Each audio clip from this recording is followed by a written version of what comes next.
नमस्कार मित्रांनो. मागील व्हिडिओमध्ये म्हणजे वास्तुयोग भाग 2 यामध्ये आपण कृष्णमूर्ती पद्धतीमध्ये वास्तुयोगाचा विचार कसा केला जातो हे एका नंबर कुंडलीच्या उदाहरणाने समजावून घेतले. आज आपण पाहूया ज्योतिषशास्त्रात संतान योगाबाबत कसा विचार केला जातो. चला तर मग जाणून घेऊया कुंडलीतील संतान योग. ज्योतिषविषयक माहितीसाठी या चॅनलला लाईक, शेअर आणि सबस्क्राईब करायचं नका. तसेच माझे हे व्हिडिओ आपण आवडत असल्यास कॉमेंट बॉक्समध्ये नक्की सांगा. मित्रांनो, आपल्या भारतीय परंपरेत विवाहाचा मूळ उद्देश वंशवृद्धी किंवा संतान प्राप्ती हा असतो. विवाह झाल्यानंतर लवकरच आता गोड बातमी कधी देत आहे अशी लढीवाळ विचारणा केली जाते. ज्यांना लवकर संतती होते त्यांना, ज्या दाम्पत्यांना प्रयत्न करूनही संतती सुख पदरी पडत नाही, त्यांचे दुःख कळणार नाही. असो, कुंडलीमध्ये संततीचा विचार पंचम भावावरून केला जातो. आपण हे शिकलोच आहोत की पंचमावरून बुद्धी, स्मरणशक्ती, आकलनक्षमता, शेअर मार्केट, उपास्य देवता, विद्या, सल्ला देण्याची क्षमता इत्यादीचा विचार केला जातो. मागे आपण पाहिले होते की ज्या ज्योतिषाचा द्वितीयेश पंचमात असेल त्यांना ज्योतिषशास्त्रामध्ये गती असते, कारण द्वितीयावरून बोलणे म्हणजे वाणी पाहतात, तर पंचमावरून सल्ला देणे कन्सल्टन्सी पाहतात. तर पंचमातील चंद्रास शुक्रपात असेल तर अचानक शेअर मार्केट, रेस, लॉटरीमधून धनलाभ होतो. असो, इतर कार्यकर्त्यापेक्षा आज आपण संतान योग याविषयी पाहणार आहोत. तर संतान सुखासाठी पंचम स्थान, पंचमेश व गुरु या ग्रहांचा प्रामुख्याने विचार करावयाचा असतो. तर भावात भाव नियमाने नवम भावाचा पण विचार करावा लागतो. तरी नवम भाव हे पंचमास सहाय्यक भाव म्हणून विचारात घ्यावे व त्यास कमी महत्त्व द्यावे. तसे पाहता लाभ भाव पण पंचमास प्रभावित करते, कारण लाभातील ग्रह पंचमावर दृष्टी टाकतात. पुत म्हणजे नरक व त्र म्हणजे तारणारा. नरकपतनापासून जो रक्षण करतो त्यास पुत्र म्हणावे. कुंडलीमध्ये पंचमावरून प्रथम संततीचा विचार करतात, तर द्वितीय संततीचा विचार कोठून करावा सांगा पाहू. मागील व्हिडिओमध्ये आपण अभ्यासले असतील किंवा आपण ज्योतिषशास्त्राचे अभ्यासक असाल तर आपणास माहीत असेल की भावंडाचा विचार तृतीय भावावरून करतात व प्रथम संततीचे भावंड म्हणजे प्रथमाचे तृतीय म्हणजेच सप्तमावरून द्वितीय संततीचा, तर नवमावरून तृतीय संततीचा विचार करावा. मी तुम्हाला संतती संबंधित नियमाची यादी येथे देणार नाही, जसे पंचमेश अष्टमात असता संतान सुखाची हानी करतो वगैरे, कारण हे तर तुम्ही आता सहज ओळखू शकता. कारण आपण मूळ नियमात शिकलो की ज्या भावाचा मालक त्रिकस्थानी जातो त्या भावाने दर्शवलेल्या फळात न्यूनता आणतो. साधारण 6, 8, 12चे स्वामी पंचमात नसावेत, तसेच पंचमेशसुद्धा 6, 8, 12मध्ये नसावा किंवा त्यांच्या युतीत नसावा. तसेच 4 व 10 स्थानातील पापग्रहसुद्धा संततीपासून सुख लाभू देत नाहीत, कारण हे भाव पंचमापासून 6 व 12 येतात.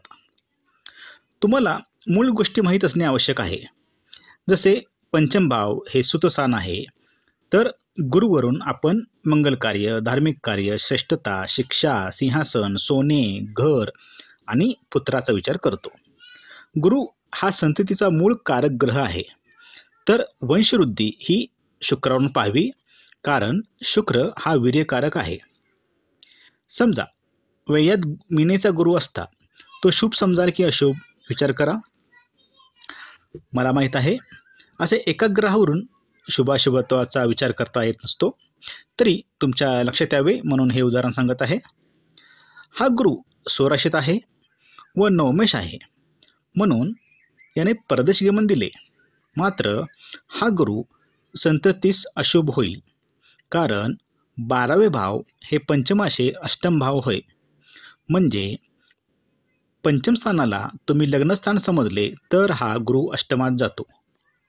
एकंदरीत लग्नकुंडली, चंद्रकुंडली, सप्तमांश कुंडली, पंचम स्थान, पंचमेश, गुरुची स्थिती, गुरुपासून पंचम भाव इत्यादी सर्व मार्गांनी कुंडली अभ्यासाव्याला ज्योतिषशास्त्र सांगते.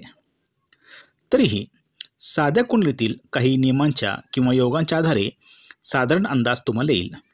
जसे पंचम स्थान किंवा पंचमेश बाप कर्तरीत नसावा. पंचमेश तसेच गुरुग्रह हे वक्री, स्तंभी किंवा अस्तंगत नसावेत.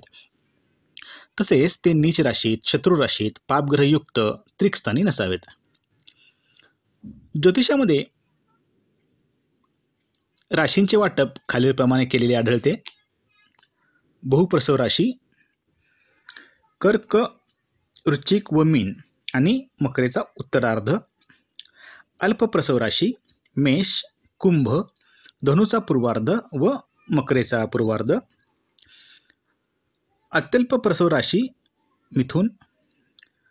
मध्यम प्रसव राशी वृषभ, तूळ व धनुचा उत्तरार्ध. वंध्या राशी सिंह, कन्या. तर जुळ्या राशी म्हणून मिथुन, धनु, मीन या राशींचा विचार केला जातो. बहुप्रसव म्हणजे जास्त संतती देणाऱ्या राशी. जसे जुन्या ज्योतिष ग्रंथात 8पेक्षा जास्त संतती असतील तर ते बहुप्रसव राशीचे संबंधित येतात. परंतु काळानुसार आपणास 3-4 संतती समजणे अपेक्षित आहे. चंद्र, शुक्र, गुरु या ग्रहांचा संबंध या राशींशी आल्यास जास्त संतती होतात असे तुम्ही म्हणू शकता. तर मध्यम प्रसव म्हणजे जुन्या ग्रंथाप्रमाणे 5 ते 8 संतती म्हणजे 2-3 संतती आपण समजू आताच्या काळाप्रमाणे. व रवी मंगळाचा संबंध या राशींशी आला की हा योग समजावा. तर अल्पप्रसव राशींशी शनी बुधाचा संबंध आल्यास 1-2 संतती समजावे. तर वंध्या राशी संततीचा अभाव दर्शवितात. तसेच जलतत्वाच्या राशी या संततीस जास्त पोषक असतात. तर त्या खालोखाल वायुतत्वाच्या राशी संततीस पोषक समजाव्यात. तसेच रवी, मंगळ व गुरु हे पुरुष ग्रह, तर चंद्र, शुक्र हे स्त्री ग्रह आहेत व शनी, बुध हे नपुंसक ग्रह आहेत.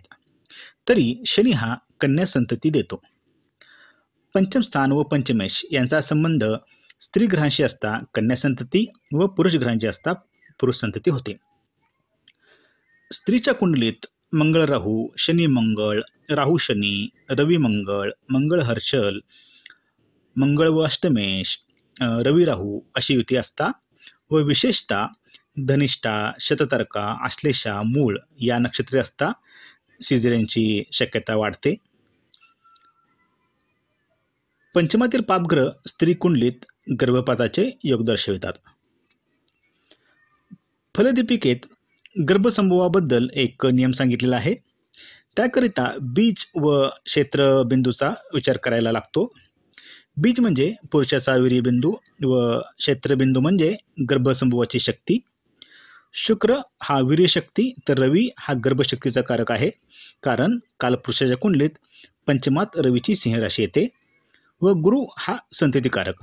म्हणून पुरुषाच्या कुंडलीत स्पष्ट रवी, स्पष्ट शुक्र व स्पष्ट गुरु यांचा योग करावा. म्हणजे या तिन्ही ग्रहांच्या राशी, अंश, कला, विकला यांची बेरीज करावी. ती बीजस्फोट समजावी. ही जर विषम राशी व विषम नवमंश येत असेल तर पुरुषाच्या वीर्यात संतती उत्पन्न करण्याची क्षमता असते. तर स्त्रीच्या कुंडलीत स्पष्ट चंद्र, स्पष्ट मंगळ व स्पष्ट गुरु यांचा योग केला की त्याला क्षेत्रस्फोट समजावे. जर तो सम राशी व सम नवमंश येत असेल तर ती स्त्री संतान धारण करण्यास सक्षम असते. राशी व नवमाशामध्ये एक सम व एक विषम आल्यास अर्धी क्षमता व दोन्ही विषम आल्यास पूर्ण अक्षमता समजावे. पंचम भाव पूर्णपणे बिघडला असेल तर पंचमेशावर राहू, शनीसारख्या अशुभ ग्रहांची योग होत असता. सोबत रवी व गुरु निर्बल असून प्रसूती समयी अष्टम, द्वादश भावात स्थित असलेल्या ग्रहांची वा राहूची दशा असता मृत संतती जन्मते. खरे तर तुम्हाला साधारण कल्पना यावी म्हणून हा व्हिडिओ प्रपंच केला, तसा हा प्रयत्न म्हणजे समुद्राला तांब्यामध्ये समाविष्ट करण्यासारखे अशक्य आहे. म्हणून तुम्ही संतान सुखासाठी श्री वदाभट सरांचा पंचम स्थान हा ग्रंथ तुम्ही अभ्यासू शकता. आपण पुढील व्हिडिओमध्ये कृष्णमूर्ती पद्धतीमध्ये संतान सुखाचा विचार कसा केला जातो हे एका कुंडलीच्या उदाहरणाने पाहू. आज येथेच थांबू. धन्यवाद.